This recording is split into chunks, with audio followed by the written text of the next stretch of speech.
Welcome to Gray Maybe, a podcast and social experiment based on this season's topic, abuse.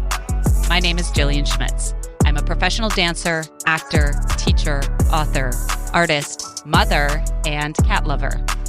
Through my own personal journey of recovery, I've found that things aren't just black or white, or a simple yes or no. For me, in my recovery, there has been mostly gray area and a lot of maybes. In most of my stories, you can find the gray maybe. I will be sharing my own process through personal stories and interviews with others in an effort to destigmatize, bring awareness, and find recovery from many types of abuse. If you'd like to share your story, please email graymaybestories@gmail.com. graymaybestories@gmail.com. Before we get started, if you haven't already, please subscribe on whichever platform you're using to catch future episodes of Gray Maybe.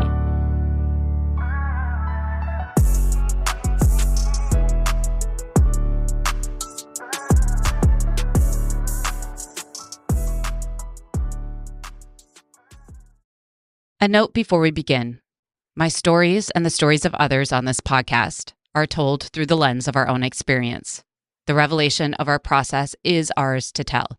If you disagree with the views or stories on this podcast, know that we are not speaking on anything other than our own experiences and viewpoints. Take what you like and leave the rest. Nothing expressed or mentioned in this podcast is an endorsement or is meant to be taken as advice. It is strictly the sharing of our own experiences and our own recovery. Any feelings this podcast activates in the listener is for the listener to process and recover from. Any criticism you have based on these experiences and choices are yours, and they are not anyone else's burden to carry. Trigger warning: physical abuse, emotional abuse.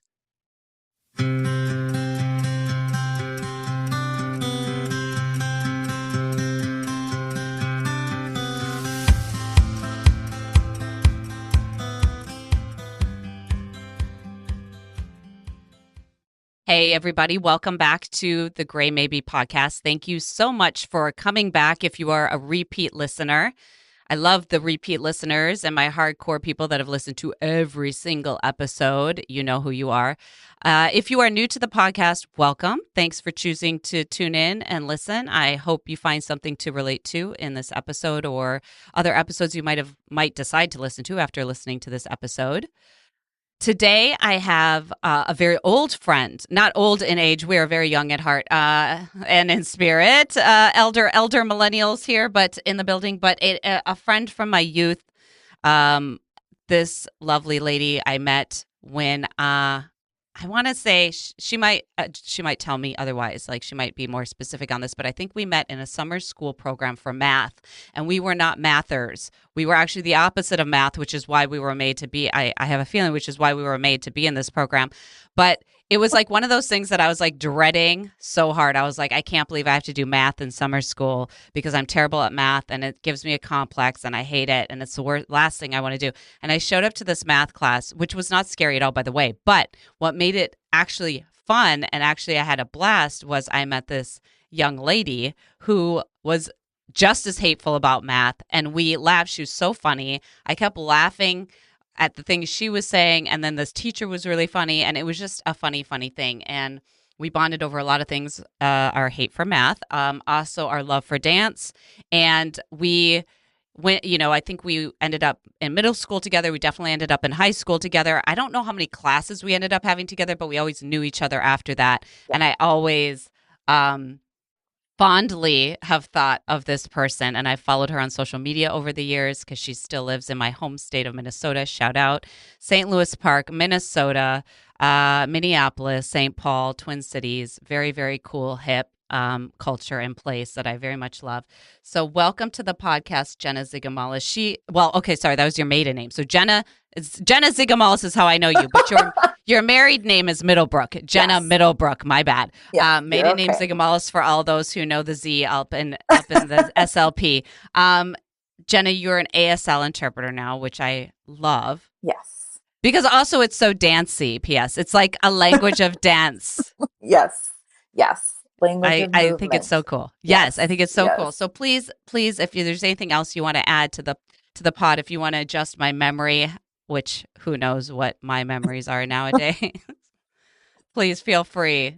No, I love that introduction actually, and that's beautiful because we did hate math, so it was a We hate mutual. it. I We still hate hated it. math. I still hate math. I don't like using it. And I'm It's not still my bad at friend. it. I know, still not great at it. Still not great, but it was really good because I think that's where we did bond, and we just kind of always we always knew of each other, and we were always kind of looking out for each other, and Yes. yeah, so Yeah. that's And I'm so beautiful. glad to still be in touch with you, even on the Yes, interwebs and stuff. We've had little yes, conversations here and there as yep, more and more unprecedented events have happened.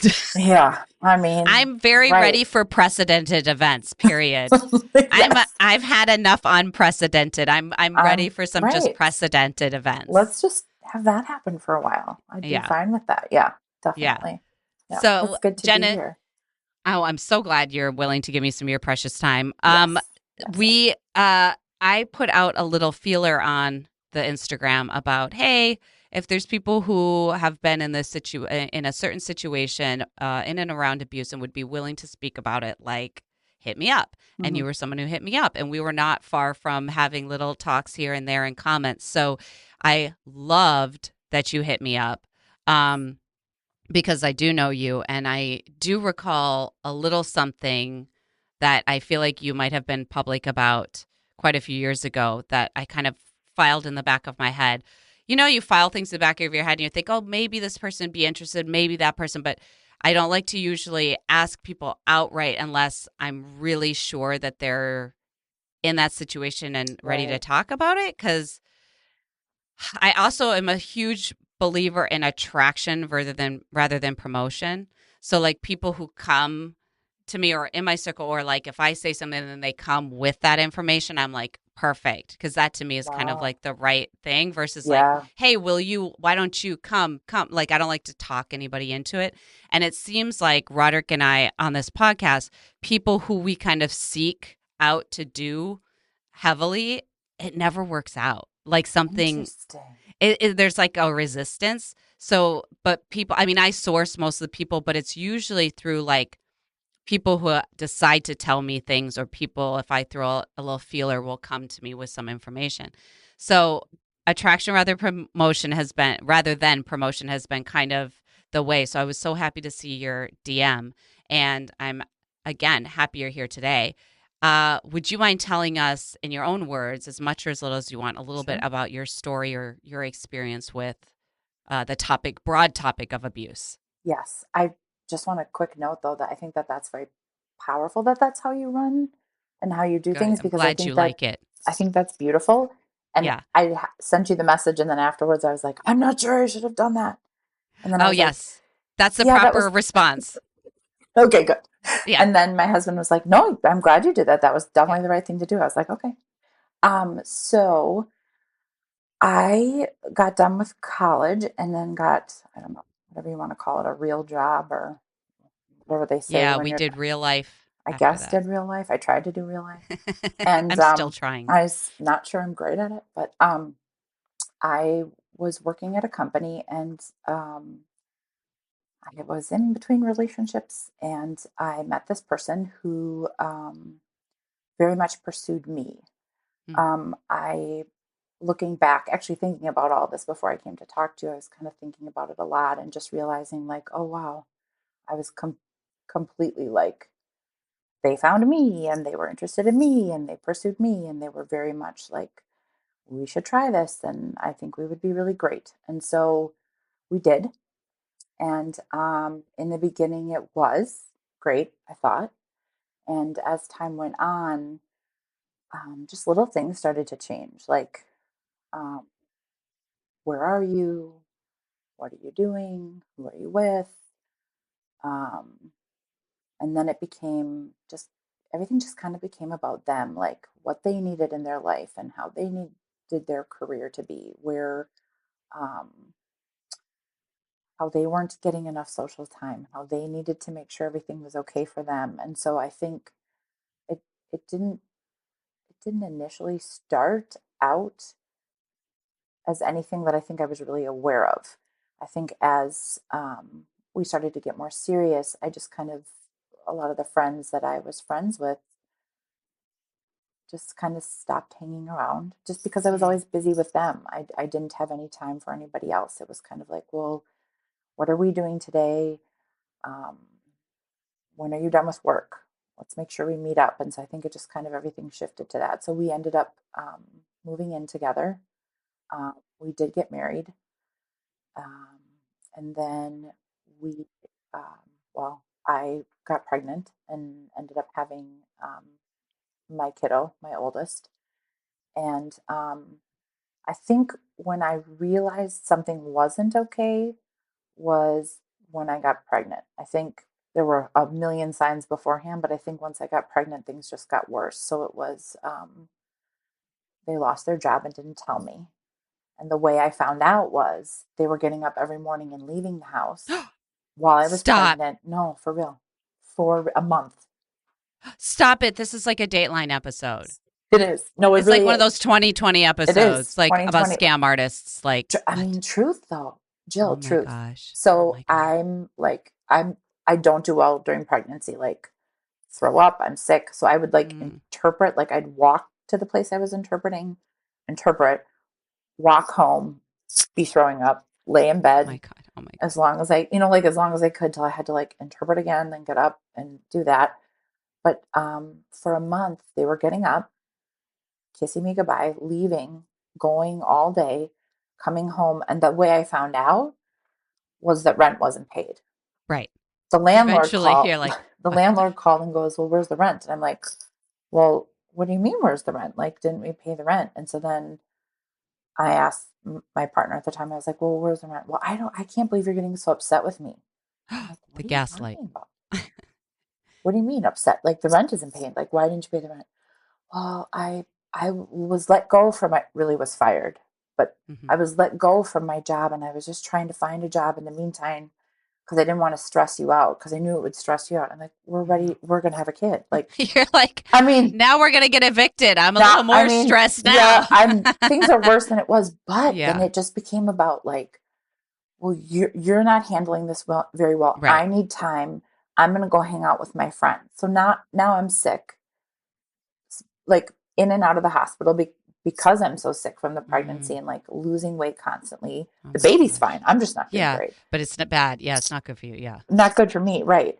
And so then now we have no your income's gone, and then I'm not going to have an income soon because I'm not going to be Right. working. And you know Right. how it is. You Yeah. have to work to earn money, right? Just like Yeah. me. Like I don't have a whole bunch of PTO Yeah. because if I'm not signing, I'm not getting Yeah. paid. Yeah. And so it was just like this whole doom and gloom. So reached out to my family and I was like, I don't know what to do. And so my dad was like, well, why don't you just come here for the weekend Hmm. and we can chat about it. And what does my partner do? Leaves, goes up north to hang out with friends because why wouldn't you do that? Because you're so stressed because I'm stressed. It was like the whole Hmm. gaslighting, like you're overreacting. So I need to do this so that I can be okay. Hmm. So the interesting thing that that you've said, that I'm picking up on is that you were isolated first before even Yep. getting married, right? Which is scary, right? Because now you're in a more permanent situation and you're already isolated. Yep. And then as you're pregnant, you know that the income's going to be going out. The projection is standing out as like one of the most prominent things, right? Instead of the accountability of like, yeah, I lost my job and then I lied about it because I was scared to tell you. It's you have a problem. You're overreacting. You're talking to me badly, or what? I'm putting words in Nope. the more, True. but Yep. like this Yep. kind of thing where it's like it's never the individual's fault. There's no accountability, right? It's Yep. always like, how can I spin this so that this empathetic person who has every reason to be upset right now based on my actions, how can I make it seem like they are the source of the problem? Yep. I mean, 1,000%. So I'm just in this situation where like I don't know what to do. So I'm chatting with my dad and I think he's trying to be very like diplomatic, I'm guessing, Yeah, because he doesn't I think I think he knows that it's not great, but also he knows that like he's about to be a grandfather and there's a big I think he doesn't want to right. say too much because he doesn't want to like push something the wrong way. Well, he's smart too, because I think we all have known a friend at some point that's in a bad Mhm. situation. It doesn't even have to be abusive. It could just be like a shit relationship that you're like, it's Right. not good. And you've done, all of us, if you've come to a certain age, you've found out that when you badmouth the other person's partner and Mhm. they don't leave, it gets really awkward for a really long. So you And just you're, you yep. usually start to learn that, like, just don't say shit until it's dead, gone, and really over. Then you can be like, I never liked them anyways, and they're like, why didn't you tell me? It's like, I can't. You can't say that to someone. Like, No, cause no. Okay, you so got right. You got to wait till your it's dad's smart. done. Your Yeah. dad's smart. He was He like, look, I'm he not was going to the take a side. I'm not yep. going to get crazy. But he probably, I'm sure, was just like, this is bad. Like he was I probably mean, like oh not yeah, happy. yeah. Yeah, Later on, he definitely let me know that it exactly. was Yeah. not great. So So he's like, he's come like, "Come." through, come So to me. Yeah. we're hanging out and we're chatting, and then of course, then my partner's texting constantly and like, "Well, I'm on the way home, and I want to make sure that you're home, and we have to have dinner, and we need to talk." And I'm like, in my head, I'm like, well, "Why is that always when you're like when you need this or when you need that?" But I don't. I think because I was so alone, I didn't really know like what was right or what was wrong, especially in these moments of like, I mean, chaos. Really, it just felt like chaos. So Hmm. we get ready. The baby. I mean, it's not great. I'm like, well, what are we gonna do? Like money wise, like Hmm. and they're like, well, I'll figure it out. And so I think in whatever, I guess whatever, I think in survival mode or whatever I was in, I was just like, I have to let that piece go because I mean, I'm ready to have a kid, and literally a month later, Hmm. I had my daughter, and so I have her, and it just gets exponentially worse. I started working way too soon because there was no Got the other funds. income, Yep. right? There was no other income, and Yeah. this anything that was saved ended up being used on booze, tattoos. No. I'm telling you, like anything, like really out of a date line. I mean, really, you're right, Jill. It was kind of like a date line. I mean, like now that I'm saying it out loud, you're like, man, it got Dateline involved. But no, I mean, I didn't get Dateline involved. um, Um, and I'm laughing about it now, but in the yeah, but moments, so like, yeah, you're like, we don't have any money, and you're getting tattoos and drinking booze and like using all and the then, money. and then, like, I'd come home from interpreting, and the baby's crying, Oh God. and you're like in the kitchen on the phone talking to other people, and so bottom line, what ended up happening was I Super Bowl weekend 2011. They needed to go away again for the weekend. Why? I don't know. The baby's what, 6 months old at this time. Hmm. They leave, and I'm going through the room. Like I'm just cleaning. The baby's asleep. I'm just kind of cleaning, crying.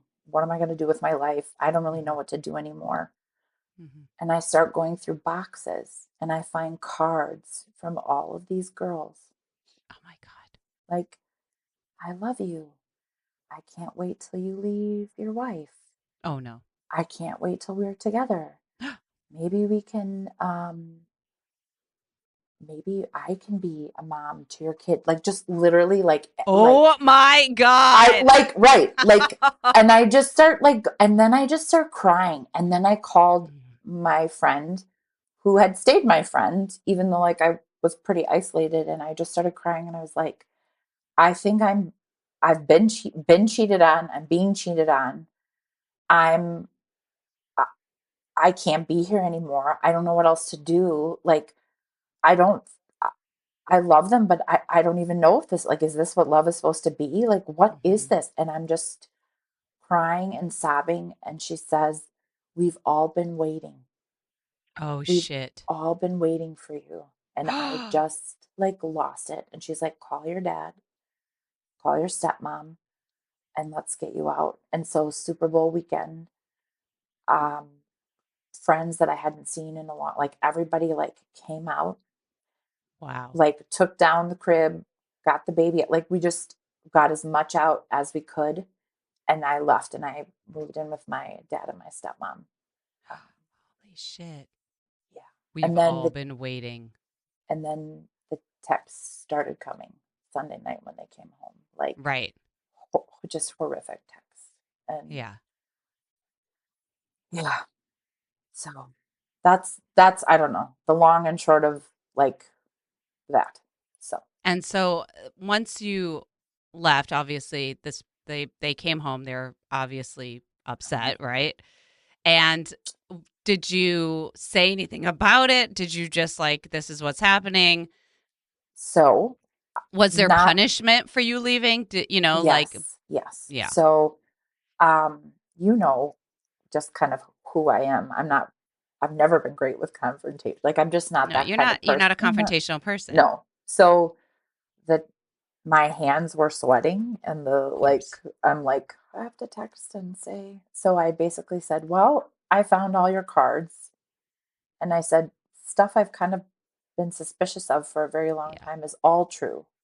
The Hmm. things I was asking you about, like, who are you with?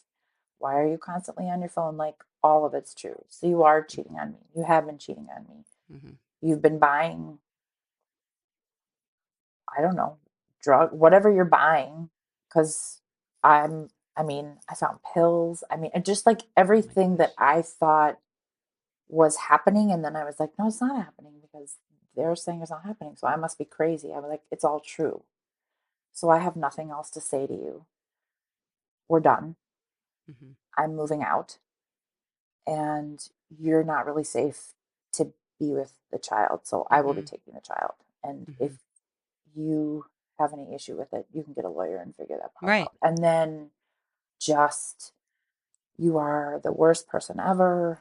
Hmm. I can't even believe, like, what, like, you don't even, you didn't deserve me. I don't know what you're talking about.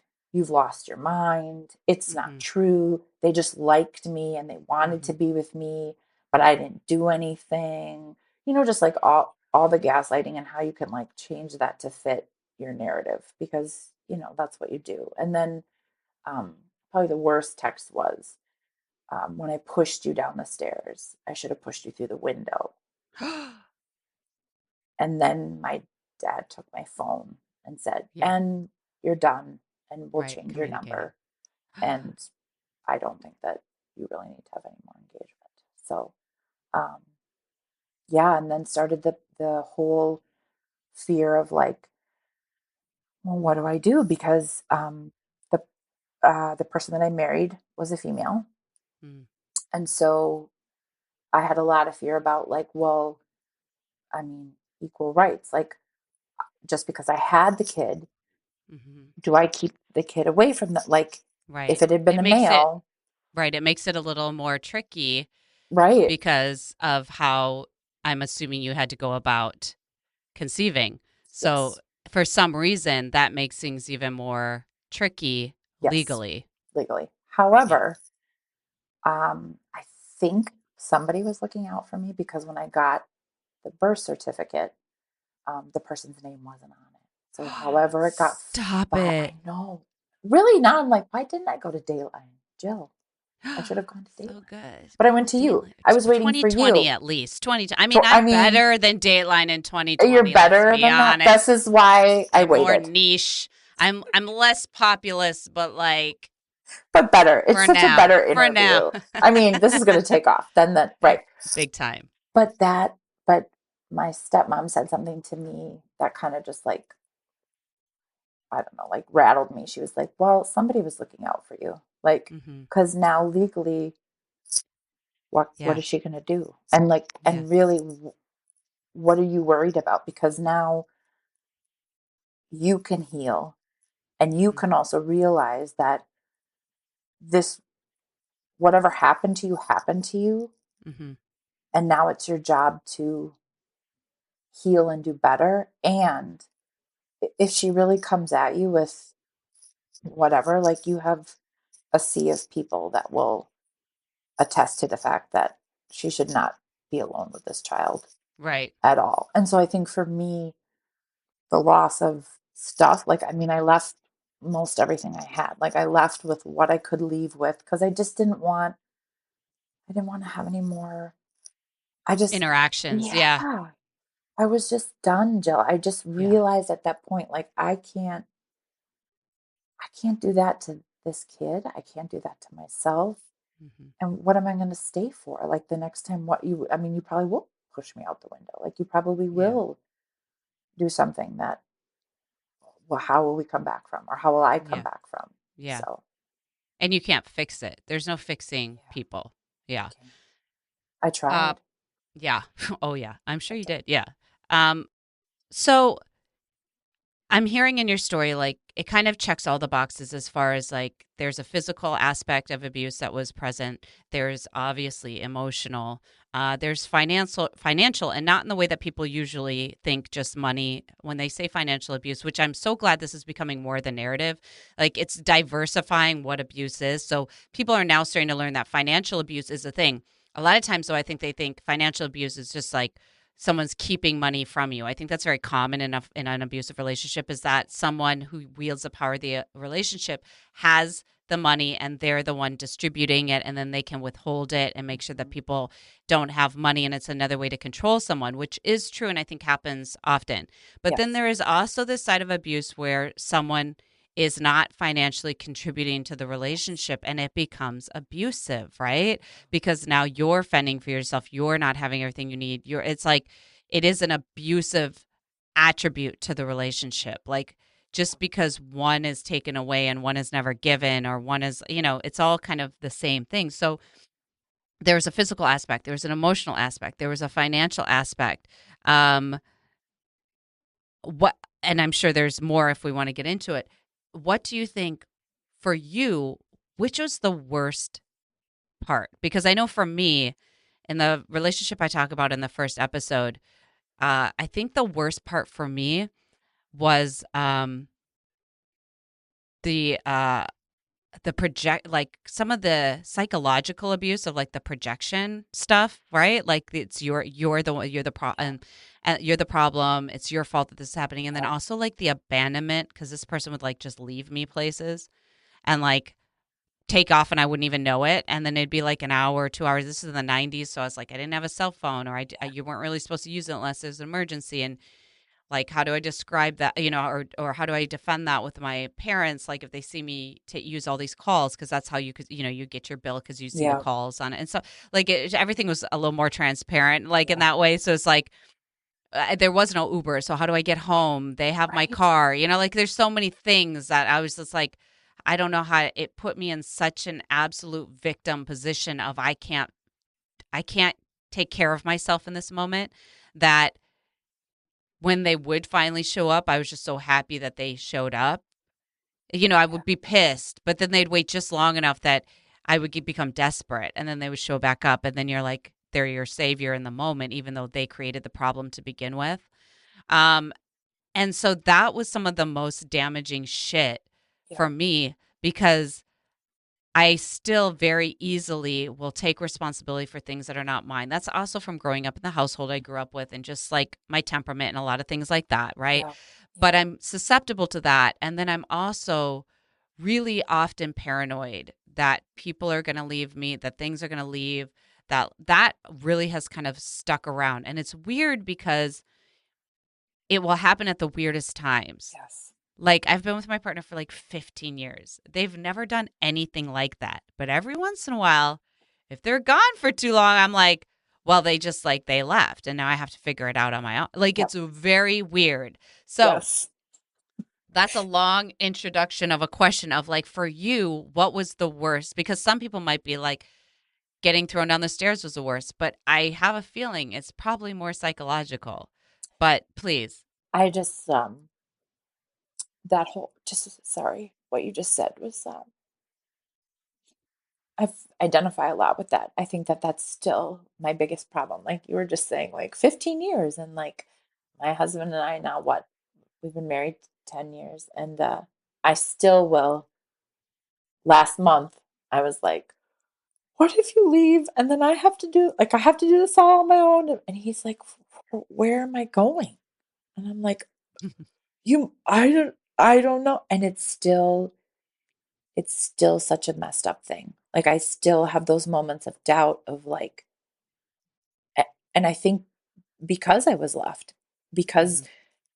what do you need to go to Duluth for? Because you need whatever, or because you need to, like, everything was about what you need. And then, right, the coming back and being like, right, I didn't even think about it that way. Right. They wait just long enough and then they're Mhm. back. And then you're like, oh God, everything's fine. And then you're Right. like, but it's not fine. Like, how could you do Yeah. that to me? But you're so Yeah. happy that like they're back and they're there and everything's going to be fine and you're going to be okay. So I would 1,000% say that. Just the constant push and pull of like, we're okay, we're not okay, what did I do? And Mhm. constantly fixing everything. Like, oh, I'll do this, or I'll just work more, or I Mhm. can interpret more, or like I went back to work 2 weeks after, like I was already No. interpreting. No. And it's my first baby. I don't know what I'm doing. Like, Oh my you don't know what God. you're doing. And then I think about just like that and the repercussions of like how breastfeeding was not very easy because I was so stressed to the point of like Mhm. I can't even breathe or function. And so then I Mhm. think about even the financial piece of like, well, I'll figure it out. And then you never figure it out.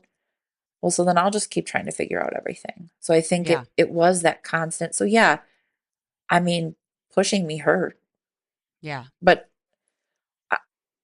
maybe in that moment I would have even said, I don't know, push me harder because then it's almost like you feel something. I think the Yeah. psychological effect of trying to figure out everything and what they're doing and what the next thing is going to be or what I'm going to do that makes them mad or was exhausting. It was so exhausting. Yeah, it takes up a lot of energy, right? Eggshell walking, the drama in the Mhm. relationship, because I've never ever heard of an abusive relationship that wasn't dramatic, right? Because that's Oh part my of God. the abuse is the cycle of abuse is very dramatic. All the High, time. high, low, lows, very manic. It's Yes. the traditional cycle of the honeymoon phase, the love bombing phase, and then it gets bad, and then there's the apology phase, and then it's the honeymoon phase again. It's just Hmm. like this cycle Constant. over and over again. Over and Yeah. over again. And I've talked to like psychologists too about like for kids, like what, and I might have mentioned this already on one of the episodes, but I just find it so fascinating. If you ask them, what is like the worst, most adverse childhood like type of abuse? Like, what's the worst type? People think, oh, it's got to be sex abuse, right? That's the worst type. Or, oh, if it's not sex abuse, then it's got to be like beating the shit out of your kid. Like, that's got to be Right. the worst. Or they think, oh, well, like maybe emotional abuse. Like, that's Hmm. really terrible. It's abandonment. Abandonment is the worst. Abandonment is the worst, and then it's emotional abuse Yeah. because the narrator in our head takes As a on our whole earliest story. voices. Yeah, Yep. our earliest voices is who we take on. So, uh, if that resonates with you, the voice you talk to yourself in, how you talk to yourself, you may recognize as some of your earliest, the voice of not in their voice, in your voice, in your head, but in their words is Yeah. often the earliest dialogue you may have. If you're from a family or were around people who maybe were emotionally abusive when you were young, but they say hands down it's abandonment. Like when you abandon a child or you ignore a child or you leave, for long periods of time as an abandonment, not like I go on a work trip or I got to do this or Right. I have to Right. work, but like abandonment. Yep. And all of that makes so much sense in now in retrospect and in therapy and in healing and Hmm. all of those things. Because as you know, my mom died when I was 13. Yes. So as I started to unpack this and how this happened and why this happened, I started to realize I'm not saying it's not my fault that this happened to me. And in the same breath, it was a huge eye opener of, wow, so your mom died. You were abandoned in the Hmm. worst way possible. Hmm. And you thought or felt that somehow you deserved that. And Hmm. that's where I'm where you should be, or I'm sure that's how I was so easily sought out. Right. You were primed for it. You were Because, primed for that right. extra love and attention and Yep. mothering or taking care of or whatever that is, Yep. Yep. at first, which is and I love that I don't love it like in the sense of I love it, No. but like No. I know, I honey. I love your know. abuse. I But know. like I value so much you talking about the beginning um, of the relationship and how they pursued you, Yes. because I think that's super common too. Like, Yes. I don't think people notice it, but if you listen to a lot of collective stories, Mm-hmm. the person we would categorize as the abuser is seeking out their people and is very persistent, or very They know. focused on getting what they want. And I think a lot of us, because we might come from a place of feeling unworthy or having some of that, it's like a hole we can't fill already. Yep. So it's like a temporary fix, and it Yep. feels so So good. good. Yes. So I'm just throwing that out there as information for anybody that might be like light bulb, or red flag, Yep. And they come after So you hard. yeah, Yep. yeah. And nowadays, I don't I don't need to be in those positions, luckily, but like Mm-hmm. if I was and someone was coming for me hard, I would have the reaction you think you would have if you were unworthy, which is like, why are you doing that? Like, like you think if you're unworthy, your response to someone coming for you hard would be like, why are you doing that? I'm not worthy. But now that's my response, because I'm like, why are you doing that? You don't even know me. Right. But like, Go away. but if you're from a place Yes. of not having it, instead of being like, what's wrong with you? I'm unworthy. It's like, please give, Right. I need it so badly. I am unworthy. Like, what do you have to say? Like, can you give me the worth, Yeah.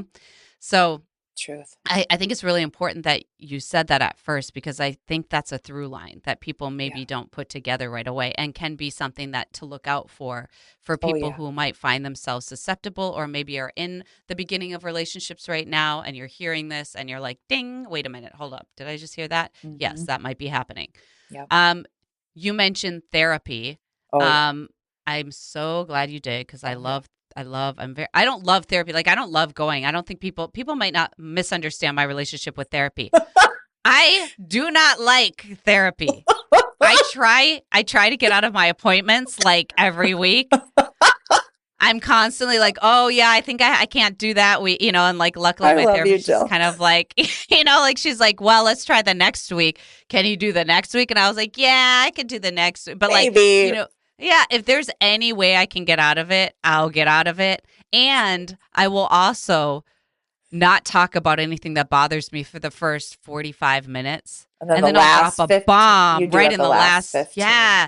I'm like, yeah, I think I feel good. Now I'll tell you the real shit. And then they have no time to help me process it. So this is Jill. how, yeah, it's terrible. And then I got to wait for the next session. Yeah, and you know what's worse is that I know all of this, and I get to keep fucking doing it. But anyway, so I just want people to know I talk about therapy all the time on this podcast. Like I just, it's so great, and it is great, but I Yes. personally hate it. It's Yes. not okay. It's not necessarily like there's nothing wrong with. I'll put it this way: there's nothing wrong with you if you go to therapy and you're like, this is uncomfortable. I hate Yeah. it. I don't want to go back. Yeah. I feel worse. Yes. That's A that's thousand part of it. percent. It Yes. gets worse before it gets better. It's Yes. not comfortable. It's Nope. not like you airing your inside mind Yep. to an outside professional Mm-hmm. doesn't feel good. Nope. Sometimes it does. If you're lucky, you're Yeah. lucky. Sometimes it feels good. You're like, yay. And then, but it's over time, it gets better and better. And Yes. over time, there's freedom. And over time, like, there is such a big difference. That's why I'm such a proponent of it. But it's like Yeah. anything else. You start a new regiment to get healthy. You start, like, it's Yeah. not easy in the beginning. It's not fun. So I want to say that. But you mentioned therapy. So I'm so glad Oh yeah. that you did the big T word. And Um, it was just eye opening. There was like those moments of like in the beginning and to be honest, in the beginning I was like, well, I did all that therapy when I was a kid because my mom passed away. Why would I need to do this again? I don't understand why this is such a big thing. And I was like, it's fine. I mean, maybe once a month, but I'm fine. I'll figure this out. And then once a month became, oh yeah, maybe I should be going every week.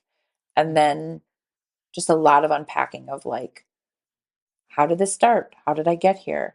Um, why? Why me? And then mhm, I think more and more it was less about why me and okay, now I know these things.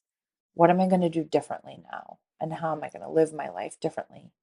Because all of that stuff comes with you. Like unless you do something about it, it's not going to go away. So the feeling of I'm not worthy enough or I'm not good enough, why do I feel that way? Like, what made me a prime person for them to literally be banging on my door because they wanted to be with me, because they could see it probably from like 5 miles away, that Yeah. I would be the person that would take care of them and make everything okay. And being in therapy helped me realize that. And even now, like when I have those moments and I talk to my therapist and she's like, well, what are you really feeling inside? I'm like, well, Mhm. everything's fine. I don't even know why this would come up. And then some little reminder of like, oh, well, remember when somebody did something? And I'm like, oh, yeah, maybe that's why I feel like Yeah. this. Oh, yeah. Yeah. Oh, There it yeah. is. Okay. Okay. Yeah. Yep. Yeah. Well, and I find you to be probably one of the how I remember you too, because it's not like I talk to you every day. You Yeah. know, we're not in touch like that. But Right. I feel like you're probably very close to how I know you and how I met you. And you are one of the most empathetic people I know. And that is like I know a lot of motherfuckers. And I know a lot of empathetic. I know a lot of I know a lot of empathetic motherfuckers. And you are like, I would put you in the top 5. Mm. So you like to someone who is narcissistic or someone who Yeah. is like wants that's kind of like their perfect opposite for how they're Yeah. rolling. Yep. Like you are prime real estate. I'll tell you that right now. Oh, yeah. You're like grade A choice sirloin, Move in. organic, no hormone, like farm to table, like Yep. just the most prized possession when it comes Oh, yeah. to, yeah, Yep. for sure. For sure. For sure. And Because, yeah, yeah. go ahead. Well, no, I was just going to say, I think that's a really good point. I think until you change how you think about yourself and how your own self-worth and what you are worthy of, that keeps showing up. And I think my fear was like, well, I don't want to be not empathetic. Like, I don't want to not be Genna, but Hmm. how can I be Genna in a way that's not going to destroy myself? Yeah.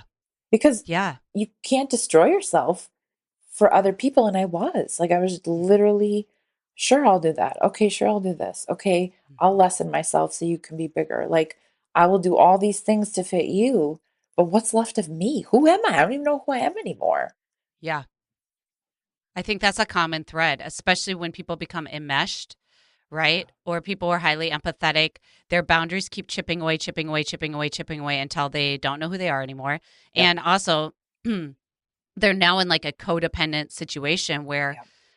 and we have definitely talked about that on this season, was basically like the codependency of I'm okay when you're okay, Yep. but I'm only okay when you're okay.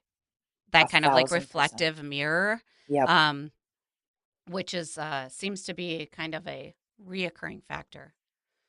Oh yeah, 100%. I think that um that's the I don't know if you remember like when you left or when you were finally like when you were alone with yourself. I remember I would put the baby to bed and then I would be alone because I left and I moved Right. into my own place.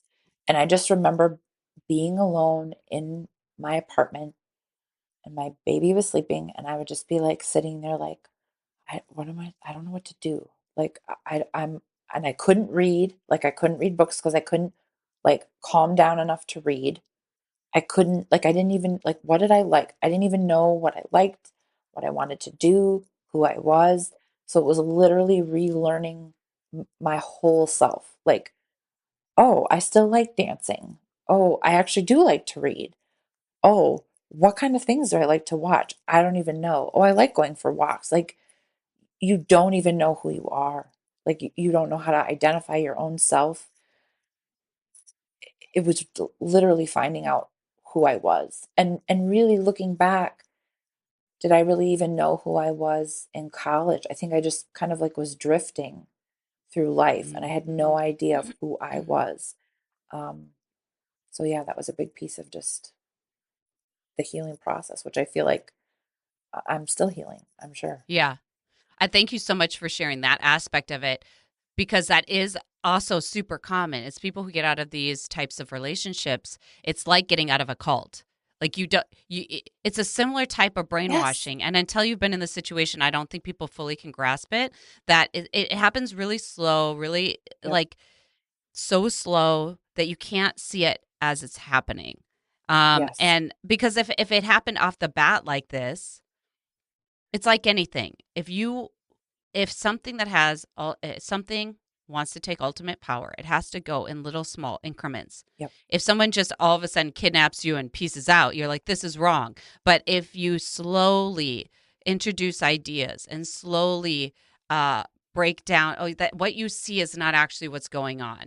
What I Mm-hmm. did is not actually what happened. Yep. No, you're overreacting, right? Mm-hmm. And this is the thing. This people do this to each other. People do this to people they love. And this happens on a grand scale in culture as well. You didn't Yes. see what you saw. Don't be Yep. oversensitive. That's not what that's not what they said it was. Yep. And that piece, don't be oversensitive. Oh my, I can't even. That is like such a And they're trigger. doing something terrible. Yes. And this is the thing. This is something abusers use to gain more access to do what they want to do. Yes. So it's a slow desensitization so that they can continue to do what they want to do. No, you didn't see what you saw. Mm-hmm. No, I didn't do what I did. Mm-hmm. It's a smoke And show. then, yeah, and then to make jokes about it. Yep. Oh, you're too sensitive, or I was just joking around. Come on, The Jenna. gaslight, the gaslight, the Yep. gaslight. So then they Constant. can do it again and do it worse and then do the whole thing again. Yep. And you're sitting here like, I know I'm not insane. They just did the thing that I know they did, and they're trying to tell me they didn't. And you get so exhausted defending Yep. what you know you saw that eventually you get tired. Mm-hmm. And you get tired and you get more tired and you get more tired. Mm-hmm. And eventually you're like, yeah, I guess maybe I didn't. Because now it's easier not to fight. I'm so Exactly. tired. It's easier not to fight. It's easy. Yeah, I guess I did it. And then And they can do whatever the maybe, fuck they want. right. Maybe I was wrong. Maybe I didn't Yeah. see it the right way. Maybe they didn't mean to, like, maybe that's not really what happened. I Yeah. just remember I just remember I don't know like what you remember most, but I remember going when I finally moved out of my parents and into my own little apartment with baby, and like I just remember sitting and being like, I don't know what to eat. Yeah. I don't know what to, and then as I like worked through all of this stuff, being like, wow, like I think one time I made dinner and it wasn't right. And they just threw it on the floor and were like, well, I'm just going to go pick up something to eat. And I told you what I wanted. I don't know why you didn't do it right. And Mm, just being like, oh God. And, but then like really being like, oh, I didn't do it right. And well, it's terrible dinner and they shouldn't eat it anyway. But like, that's when I was like, gone. Do you know what I right. mean? And then just like the flip side of when you're trying to recover, being like, oh, I do make pretty good food. Like, Right? life is Yeah. okay. Like, this is okay, but it's such a different world. You're just in a different world. You're really in a Yeah. different world. Yeah. Yeah, Yeah. there's a brainwashing that happens. Oh, 100%. And I just want to remind people who might be listening too that throwing things is abuse. Throwing objects, throwing things, smashing things, even if that person doesn't put their hands on you, Yeah. throwing objects, throwing things, punching walls, all of that Yes. is qualifies. Take your seat. You've earned a seat at the table. Yep. It's not the most fun table, but Nope. there are fun people at the table. We're all great, really. You're in good company. Yeah. Yes. Yeah. So there's that. As you processed and as you started to heal, you Hmm. had mentioned therapy. Is Hmm. there anything else that specifically you want to point out that really helped in this process? And on the other side, is there anything that didn't help that you recall just not being Um, helpful at all? wow.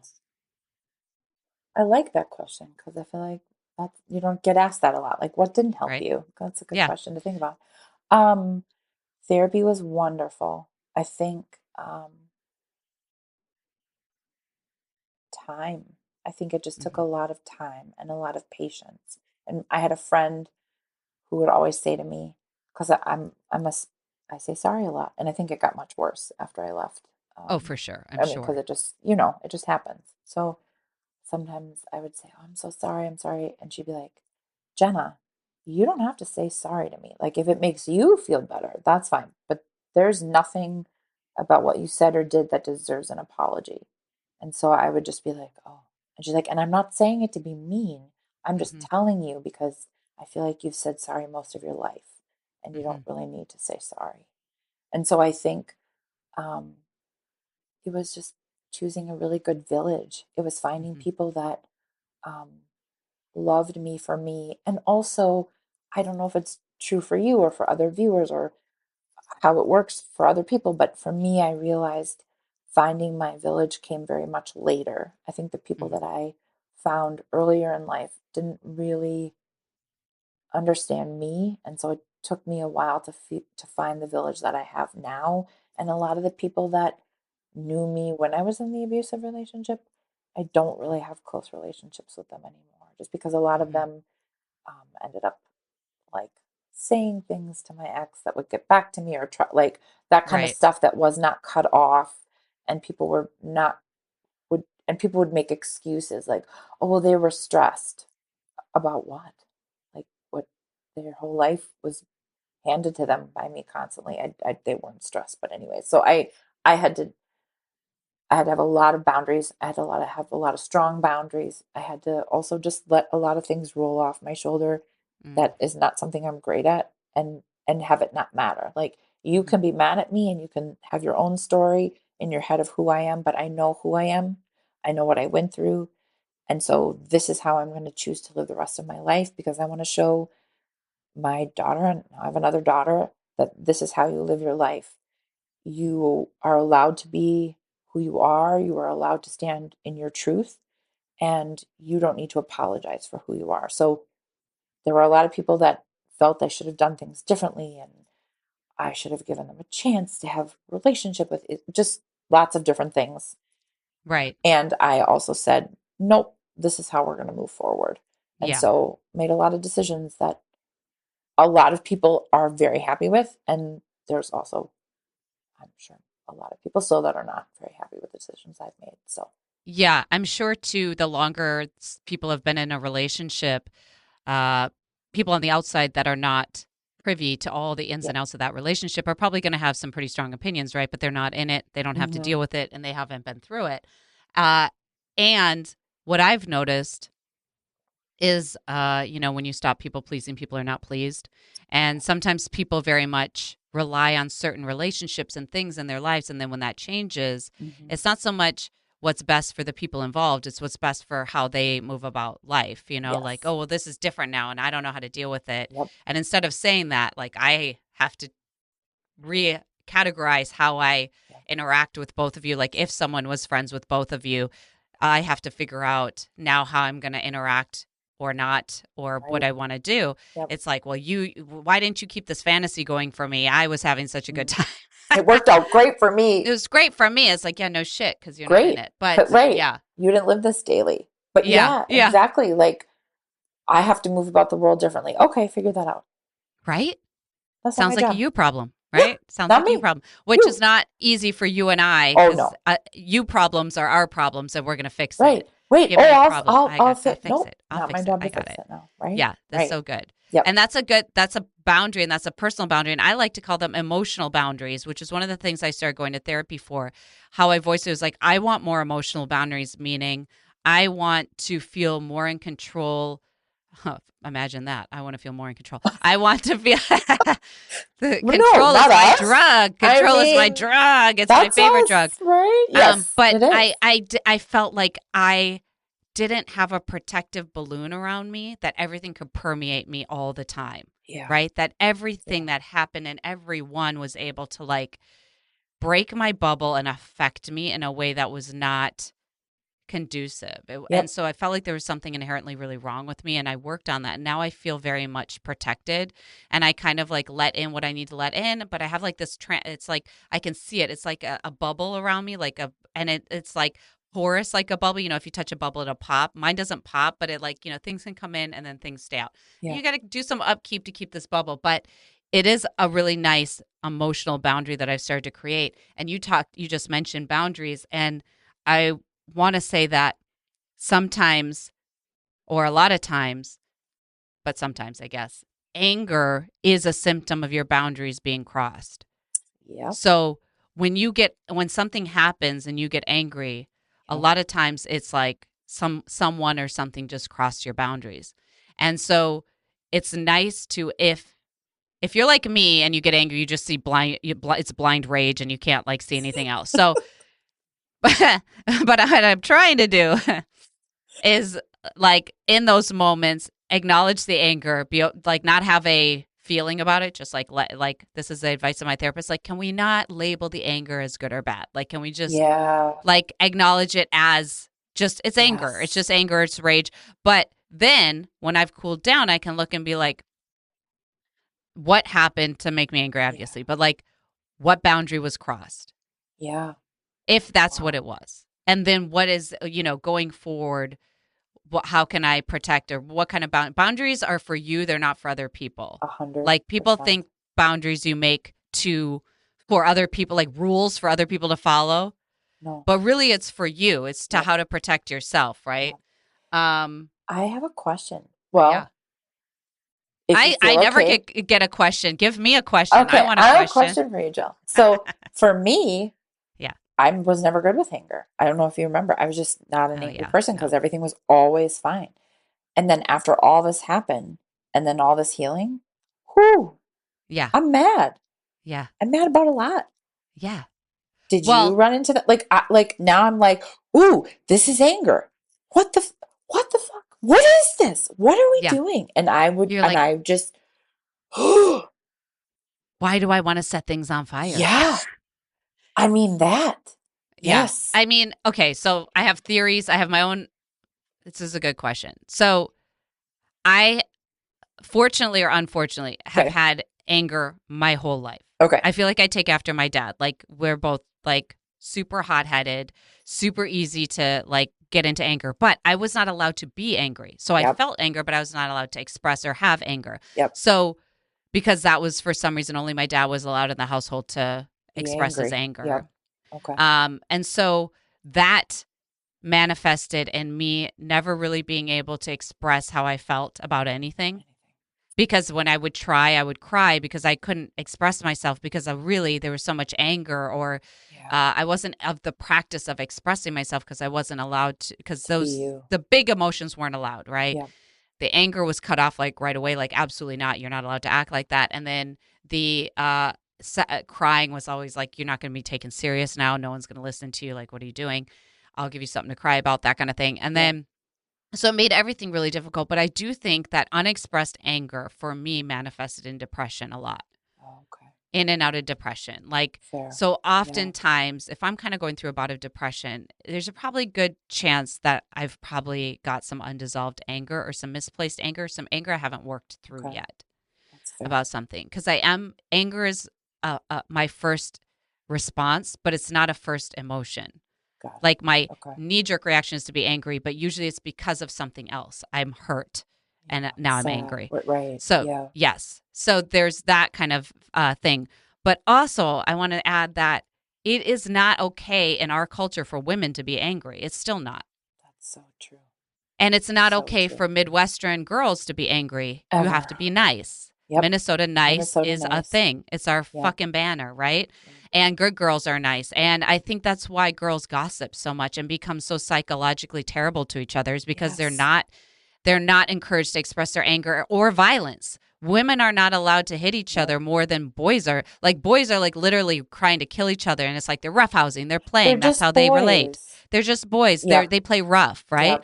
But girls aren't allowed, and it's part of maybe girls don't naturally want to kill each other like that, or dominate each other. But what if they were allowed to physically express themselves more like boys? What if they were allowed to be as angry as guy or boys can be?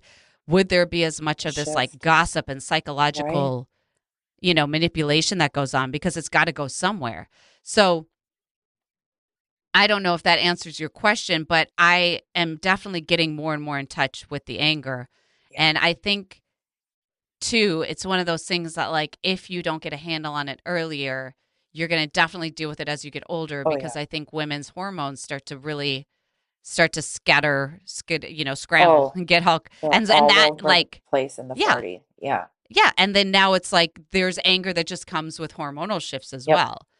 Yep. And, so yes. And I recall several instances, since you asked me that question, I can remember several instances in my recovery over a series of things where there is so much rage Yeah. coming out. Yeah. Yeah.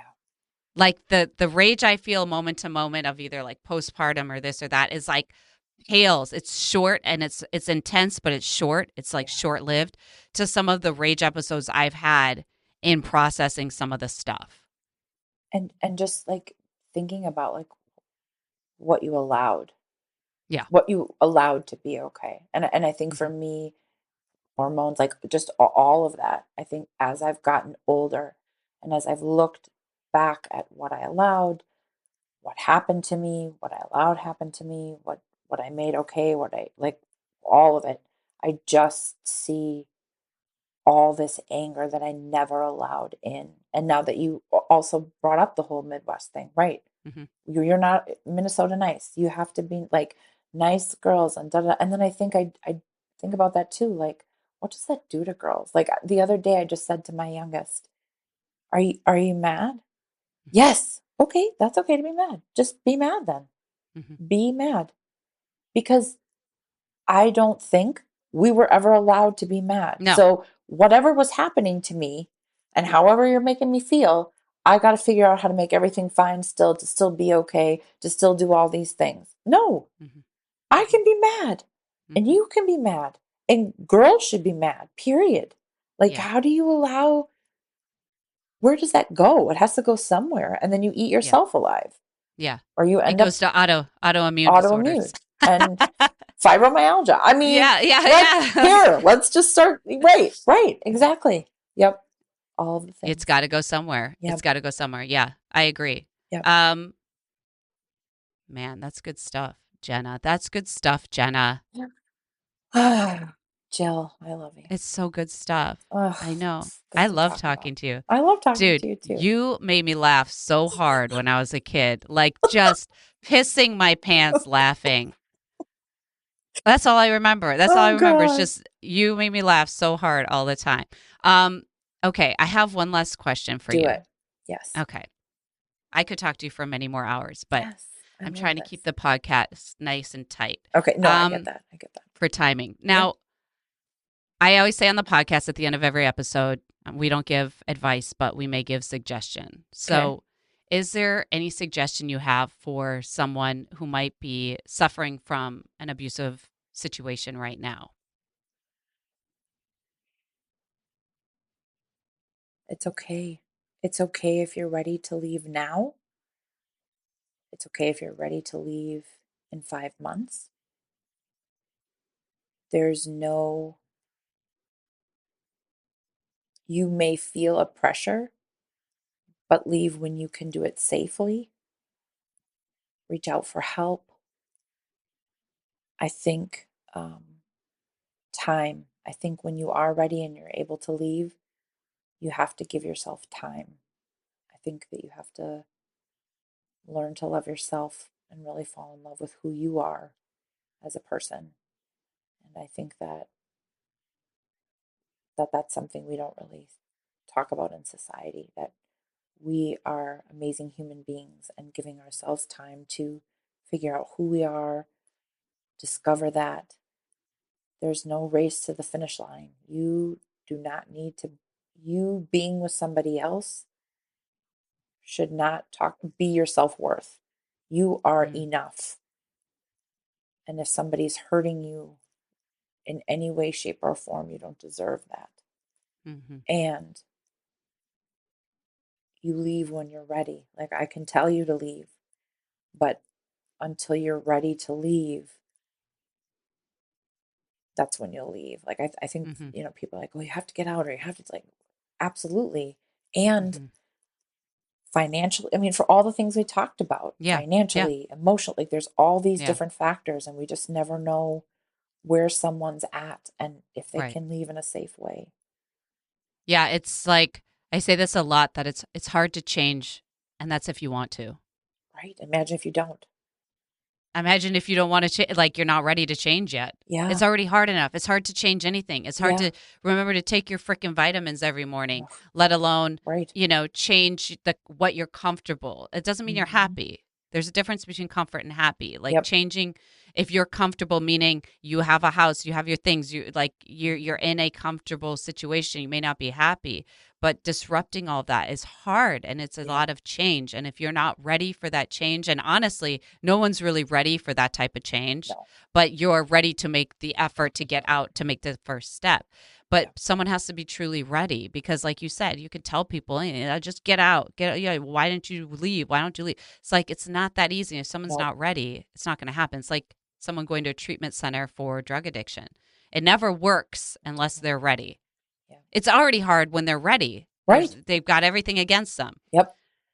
But I think as a society, we're starting to understand that relationship with drug addiction, but we don't attribute that to anything else in the human No. condition. No. Yeah. Because I still get asked occasionally, but it took you that long to Oh leave? my Yeah, gosh. it did. It actually did. Wow. Yeah, and that's okay. And you can feel differently, but that's and I think at first it would anger me, and now I'm like, Right. well, you just don't know. That And that's the makes me thing, they don't mad. know. And I'm mad. Now I'm mad about it. Blind it's rage. fine. Who are they? I will set them on fire. It's fine. See, rage. It's all good. That's It's okay. rage. I It's mean, good. it is, because I'm like, you left. Like, yay, you Yeah. left. Not like, Yeah. why did you take yourself? No, you left because there's a lot of people who That don't. don't. I know. There's a lot of people who don't. There's a lot of people who, Yeah. those types of relationships to me scare me. These types of relationships scare me because to me they're progressive, much like Oh, alcoholism yes. is progressive. So Yes. eventually someone's going to really get hurt. Oh, yeah. And So it's it's gonna be like, bad, right? yeah, Right. yeah. 100%. 100%. Yeah. On that terrible last note, Genna, On that horrific last on no, that but horrific warning for everybody. yeah. I mean, I don't want to end on that note, but I can't thank you enough for telling your story. I feel so honored to hear more of it and just listen to your voice. Mm. And I just think you're very, very fantastic, and I love any excuse to talk to you. Uh, You're the and best. I really appreciate you sharing your experience for Absolutely. people. I think it's super valuable, um, and I think it's unique, and it checks a lot of boxes for people who might be having various situations. I think they're going to find some um, alignment in what you're saying, and some that might resonate a lot with a lot of different people. So I really appreciate that. Thank you. Absolutely. Thank you, and thank you for posting that. Like, that took courage just to ask.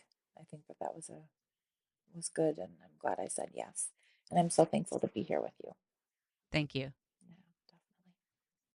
definitely.